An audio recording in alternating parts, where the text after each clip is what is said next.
How Astrology Destroyed My Life.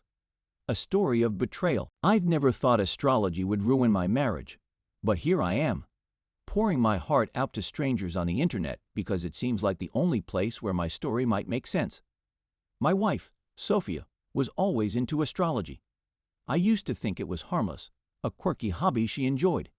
Little did I know it would become the catalyst for the most painful betrayal of my life. Sophia and I had been married for 6 years. Things were good, or so I thought. She was warm, loving, and passionate about her interests.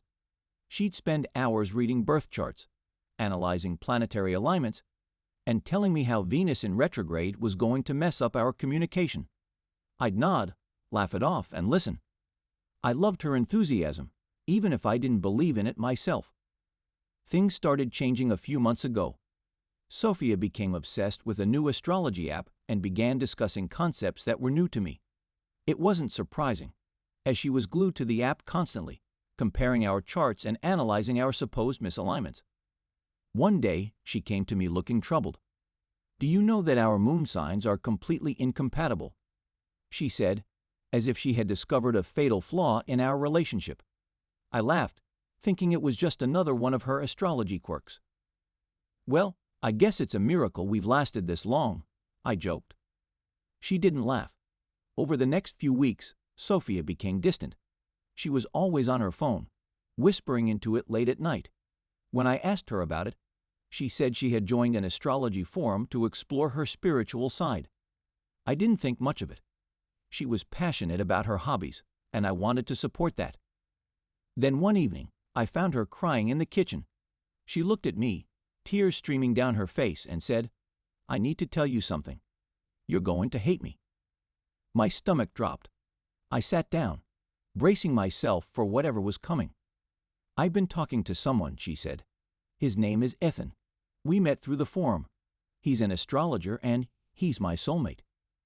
I was stunned. "What the hell are you talking about?" I asked. She pulled out her phone and showed me a compatibility report. It was ridiculous.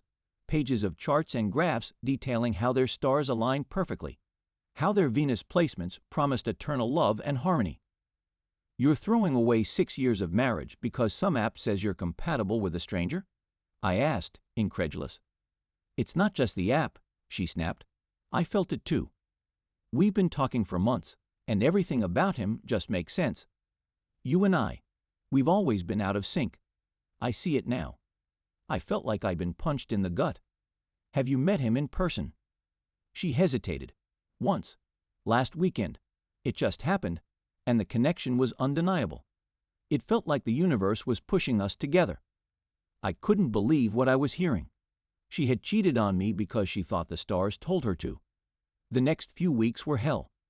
Sophia moved out to explore her connection with Ethan. I was devastated but tried to hold myself together. Friends and family were supportive, but no one really knew what to say. How do you respond to "my wife left me for a guy because of astrology"? Here's where it gets interesting. Ethan wasn't who he claimed to be. It turned out he was using the astrology forum to prey on vulnerable women. Sophia wasn't his first victim. I found this out when another man reached out to me through social media. His wife had also left him for Ethan. Together, we dug deeper. Ethan was a scam artist. He'd been using the astrology app and forum to manipulate women into relationships and eventually into giving him money. Sophia had already sent him thousands of dollars for personalized spiritual guidance. When I confronted her with the evidence, she broke down. Ethan had disappeared, ghosting her and leaving her in debt. She begged me to take her back, claiming she'd been blinded by his lies and the promise of cosmic destiny. But I couldn't do it. The betrayal cut too deep, and I couldn't unsee the way she'd chosen fantasy over the reality we built together. Now I'm trying to move on. Therapy helps, and so does sharing my story here. If there's one thing I've learned, it's that people can justify anything if they want to believe in it badly enough. As for me, I'll never look at horoscopes the same way again. If you enjoyed the story, don't forget to like, comment, and subscribe for more incredible tales. See you in the next one.